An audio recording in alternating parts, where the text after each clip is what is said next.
দেশে নির্বাচন হবে। প্রধান উপদেষ্টা বলেছেন যে কোনো অবস্থায় বাংলাদেশে নির্বাচন হবে। আন্তর্জাতিক মহলও চাচ্ছে বাংলাদেশে নির্বাচন হোক। নির্বাচন কমিশন চাচ্ছে, আপ্রাণ চেষ্টা করছে বাংলাদেশের নির্বাচনের, এবং বাংলাদেশের মূল স্টেক হোল্ডার যারা সেনাবাহিনী চাচ্ছে একটি নিরপেক্ষ সুষ্ঠু নির্বাচন। প্রয়োজনে তারা 1 লক্ষ বা 1.5 লক্ষ সৈনিক দিয়ে সাহায্য করবে, প্রত্যেকটি সেন্টারে সেনাবাহিনী দিয়ে সাহায্য করবে। অতএব বাংলাদেশে আগামী ফেব্রুয়ারি মাসের প্রথম সপ্তাহে বা 10 তারিখের মধ্যে বাংলাদেশের নির্বাচন হবে।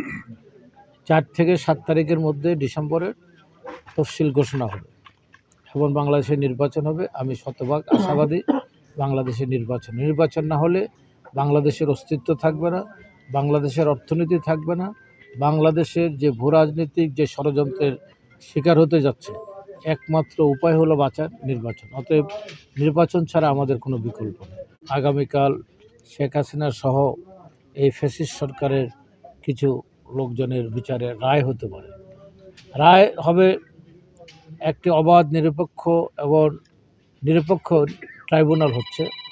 আপনারা দেখেছেন প্রসিকিউটর আছে, সেখানে প্রধান তদন্ত কর্মকর্তা আছেন, বিচারপতিরা আছেন, এবং শেখ হাসিনার পক্ষেও আপনার দেওয়া হয়েছে, আইনজীবী দেওয়া হয়েছে, তারা সাক্ষ্য প্রমাণ দিচ্ছেন। এবং বাংলাদেশের প্রত্যেকটি অপকর্মের যে মার্ডার হয়েছে, অপমৃত্যু, সরাসরি গুলি করে মেরেছে, তার রেকর্ডিং সহ কে কোথায় অর্ডার দিয়েছেন।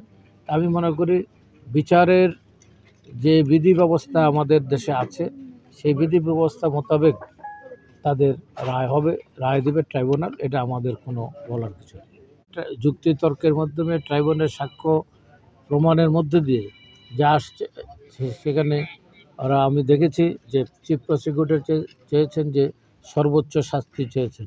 এখন কোর্ট বিচারপতি কি রায় দেয় সেটা হলো আমাদের আগামীকাল দেখার বিষয়। এটা তো আপনারা দেখছেন প্রকাশ্যভাবে কেউ পিআরের নামে, কেউ অন্য বিষয় নিয়ে হঠাৎ করে কিছু দাবি নিয়ে এসছেন, পিআর বা অন্য। এই দাবিগুলো অযৌক্তিক। এগুলা নির্বাচনকে একটু বিলম্বিত করা বা স্থগিত করার একটি ষড়যন্ত্রের নামান্তর। আমাদের পার্শ্ববর্তী দেশের এই ফর্মুলা পিআর নামক একটি শব্দ। অতএব আমরা বিশ্বাস করি আমাদের দেশের দেশপ্রেমিক সেনাবাহিনী সহ সকল দেশপ্রেমিক শক্তি এই মুহূর্তে নির্বাচন চায়। নির্বাচন হবে ইনশাআল্লাহ। পৃথিবীর কোথাও আছে নাকি যে বিরোধী দল থেকে উপপ্রধানমন্ত্রী, বিরোধী দল থেকে ডেপুটি স্পিকার আছে কোনো দেশে, উপপ্রধানমন্ত্রী নেই? তাহলে তো সে সরকারের অংশ হয়ে গেল। তাহলে এটা 14 দলীয় জোটের আওয়ামী লীগের জাতীয় পার্টি মন্ত্রীও আছে, আবার বলে বিরোধী দল। তো অতএব এই হাস্যকর দাবিগুলো দেশকে একটা বিশ্বের মানচিত্রে, বিশ্ব দরবারে দেশকে একটি হাস্যকর রাষ্ট্রে এবং একটা ভঙ্গুর রাষ্ট্রে পরিণত করার যে ষড়যন্ত্র, তারই একটি অংশ।